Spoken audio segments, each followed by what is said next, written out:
This professor is going viral for explaining how the younger generation just got screwed by the boomers. But let's talk about whether we agree with him and what can be done about it. Yeah, we are talking about Professor Scott Galloway. He is going super viral on a bunch of internet platforms. He's a macro thinker. Make sure you like, subscribe, turn on your notifications. Check out Smile Last Sauce at smilelastsauce.com. Andrew, in this video, we're going to be analyzing Scott Galloway's comments on boomers, as well as millennials and Zoomers. He's criticizing everybody, and we're going to be giving our quick breakdown based off his thoughts. Yeah, we got a message for the boomers and Gen Z. Both people got to listen up. I'm not saying I'm right in between. I'm probably more towards Gen Z, of course, but I can kind of see what some of the boomers and Gen X are thinking about, but also I empathize with Gen Z because I'm kind of nearly part of it. So anyways, guys, watch this video, hit that like button, and we are going to watch the first clip. We are purposely transferring more wealth from the poor and middle class to the upper class to the super rich, and from young to old. For the first time in our nation's history, a 30-year-old man or woman isn't doing as well as his or her parents were at 30. That is the social compact breaking down by ensuring the people around this table stay wealthy at the cost of young people. So we have a real issue. Young people are enraged. They look up, they see wealth, exceptional wealth across my generation and people in certain industries. We are producing too many of the most dangerous person in the world, and that is a young, broke, and lonely young man. Oh, he's saying the greedy boomers took up all the assets, and now if you're a young person and you're not mogul-minded, you might get left out of everything. Right. I mean, I guess apparently, yeah, I mean, I would say generally back in the day, you didn't even have to be a real estate mogul-minded kid to own multiple houses if you were a boomer or Gen X. I would just throw Gen X in there as well. But nowadays, it almost seems like the only friends that I know that own multiple properties are the ones that are like super into real estate, super locked in. They love it. They love it, and that's their way of building, you know, passive income and all that stuff. So all the other kind of just like regular-minded Gen Z and millennials are kind of getting left behind. Right. But Scott Galloway also roasts their mentality, too, for wanting to be pop stars and sports stars and what he calls low-probability things. Let's run the clip. Your job is to find your talent. You want to be a model, an athlete, an actor. Just keep in mind, if you don't get bright signals from a very early stage, find an industry that's boring, that you can develop mastery. You know what you're going to become passionate about? Making a shit ton of money so you can take care of your kids and your parents.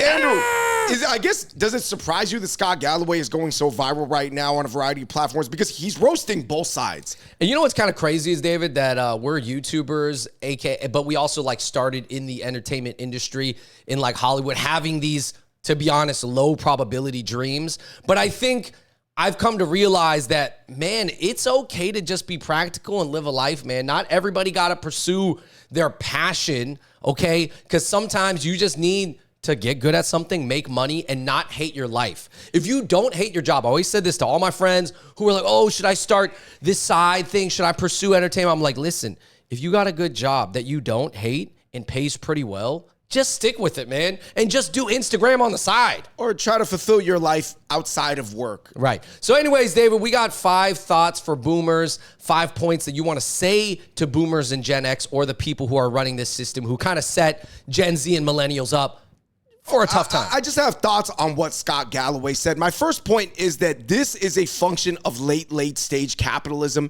in all its pros and cons. I know a lot of people want to demonize capitalism or they want to sort of moralize capitalism. Capitalism is just a system. It happens to be the best system that humans found over the past couple hundred years, but literally it's a system that has its ebbs and flows. We are just happening to reach late stage capitalism in America where people with advantages, those advantages have accrued and they can exploit those advantages to get more advantages. So then what happens after the late stage? Is there an after stage? And does it kind of circle back then? Does there need to be some, I don't want to say the S word, but people are always going to get triggered by like socialism and all these things. Like, does there need to be some little bit of it so that it can curve backwards, make things more fair, even it out, and then capitalism shoots up again or something like that? Yeah, I mean, to maintain the stability of the system, it looks like there's going to need to be something major that happens, a reformation. Some people would say revolution. I don't know, guys. Point number 2.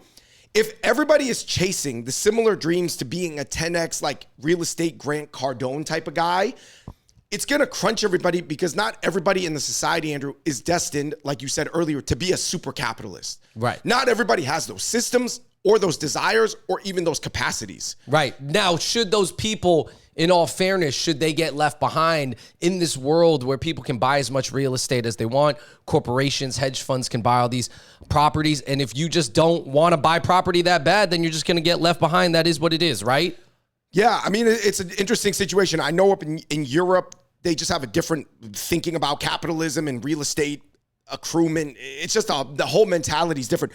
Point number 3, systems work for a while until they don't. Isn't that interesting? Everybody loves things when they're going good and they think they're going to last forever, but things just literally, they cycle. Point number 4, I do think that young men are doing horribly on average, Andrew. This is one of Scott Galloway's thing. He's saying that a lot of young men... How young?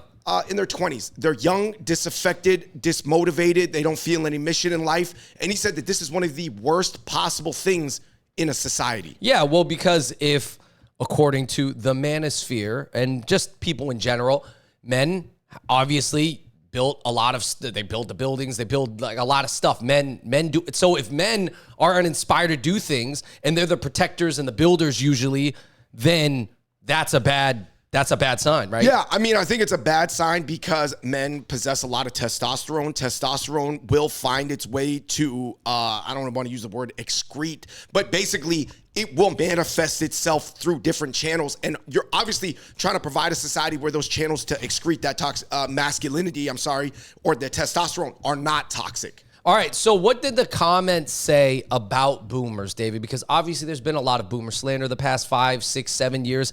We get it. Sorry, boomers, to the boomers who did nothing wrong and just lived their life. But there's a lot of people still in charge that are boomers, and they're kind of messing it up for people. What are some comments? Somebody said, I'm not angry that people are doing better than me. I'm angry that the people doing better than me are actively doing things to make our lives harder. Ooh. Basically making the lives of people below them harder. It's okay that you do better than me, but you can't do better than me, understand the system from a puppet master perspective, and then bum on my life. Well, it just seems like a lot of people who got up and made a lot of money are now taking advantage of everybody else. And that just kind of keeps them down and everything like that. People said it's because the United States government, unfortunately, it's come to light that you can buy it. You can buy the government. And obviously, the U.S. government has been for sale. The corporate lobbying, et cetera, the deep state, permanent state. There's always money for war to go overseas, but when it comes to helping regular Americans, all of a sudden, how come there's no money? Yeah, I think that these are all interesting questions. Moving on to what he said about millennials. Andrew, this is 5 thoughts on Scott Galloway roasting millennials and Gen Z. I do think a lot of millennials and Gen Z, Zoomers or whatever, grew up in a time where they could be told they could do anything with their life and that they should be unrelentingly loyal to what they like. Exactly, dude. I mean, dude, I'm a Gen Z millennial. I'm telling you, we grew up believing and being told you should be anything. You should be anything. You know what they always said, David? Like the top 5 things you said, oh my gosh, you could be an astronaut, you could be an actor, be a musician, and be a doctor. So you're saying in school, they publicly encouraged you to pick things with literally a 0.0001% first of all, chance of success. Even astronaut sounds interesting, but that's a super low percentage. How many people been to space?